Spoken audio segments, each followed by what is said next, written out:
Every so often, I come across something that is brilliant. And what I'm going to share with you today is something called self-determination theory. Not very well known. I think it could be partly to do with the name, but it is incredibly useful and can be applied very, very easily to our lives, to our relationships, to our work, to just about anything. So you may have come across it if you've read the work of Daniel Pink. I think he referred to it a lot in his book, Drive. And there's a lot more to it than what I'm going to share today. But these three basic principles, which form the foundation of it, we can use, and we can use very, very effectively and very quickly. So the key thing to know about them is that these three psychological needs are basic to us as humans, and they endure across time and space. What that means is that 1,000 years ago, 500 years ago, 500 years in the future, these are still going to be basic psychological needs that, when they're fulfilled, lead us into greater well-being, greater confidence, self-esteem, even health, even better health outcomes when these three psychological needs are met. So they endure across space and time, and they work whether we know about them and whether we value them. So it doesn't matter if we're ignorant of them. We are actually subject to their working on us for good or for bad. If they're not being met or not being fulfilled, we are subject to them. So there are three of them, and they're quite simple, and they apply to us, they apply to other people, they apply to organizations, they apply just generally everywhere. The first one is autonomy. And what this means is, if I'm well fed in this area, I feel autonomous. I feel like I have agency, that I can create, that I can do, that I am actually somebody who can make choices, that I have the freedom to make choices. And perhaps you may have had an experience in your life where you felt that your ability to follow those desires of yours has been taken away. It could have been during the period of the pandemic, or it could be in a difficult relationship or with a difficult boss.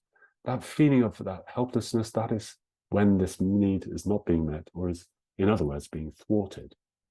So it's very, very powerful if we can start to gently look at things in our life and see whether they do or don't take us into that feeling of autonomy, that feeling of being an agent in our lives. So that's the first psychological need. The second one is competence, and this is the ability to effectively do things. So it could be in any area of life. It could be in your work, or it could be cooking, or it could be in your sport that you love doing, or any area really. Whenever we feel competent, whenever we feel that we're doing something well, that fulfills this second psychological need. And again, depending on how we are operating in the world, we may find that if we're unable, because of other people's feedback, to actually feel like we're competent, perhaps our own inner critic perhaps is making us feel undermined, then you can see that sense of competence is not going to be strong.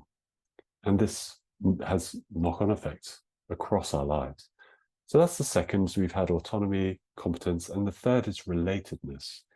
And this is really about our connection to ourselves and to others. And so once again, anything that helps us to feel more connected to ourselves, to our authentic, integrated, true self, rather than to some aspect of us that is less authentic or truthful. And with other people as well. Those people who help us feel that way. Connection, real, true connection, that's going to be very, very nurturing. So these are three needs. And the first way we can use them is actually just as a marker. Does this person, does this job help me feel autonomy, help me feel competent, help me feel related?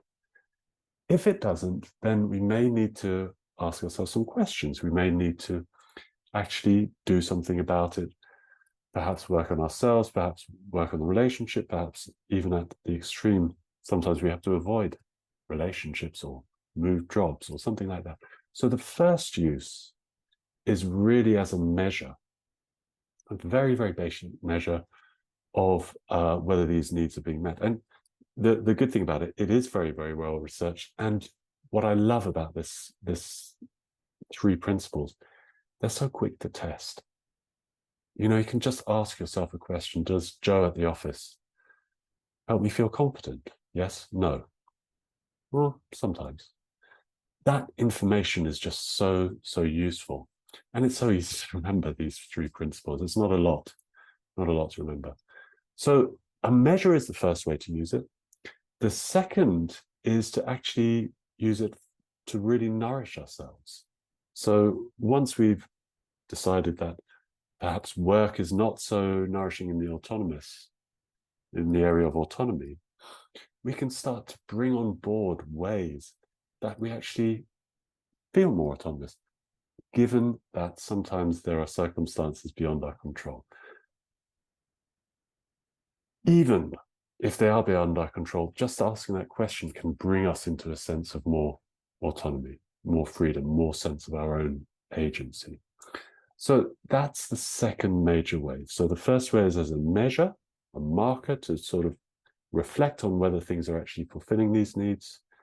And the second way is to actually shape our lives so that our relationships are supporting us. The things we do, the activities, the sports, the way we play those sports, the way we engage in those activities are all helping us to feel more in touch with these 3 principles. So that's a very, very quick introduction to it. If you take a look at their work, Ryan and Dapchi, selfdetermination.org, if you look at their textbook, which is this thick, this is just one small part of it, but it forms the underpinning of their work. And as I say, this is not an in-depth explanation of it, but it's just enough that you can start using it.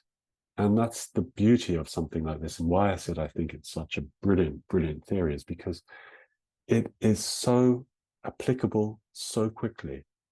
And yet the more you start to understand it, the more you understand not just how you can motivate and find your own vitality, but how you can bring that out in those around you as well.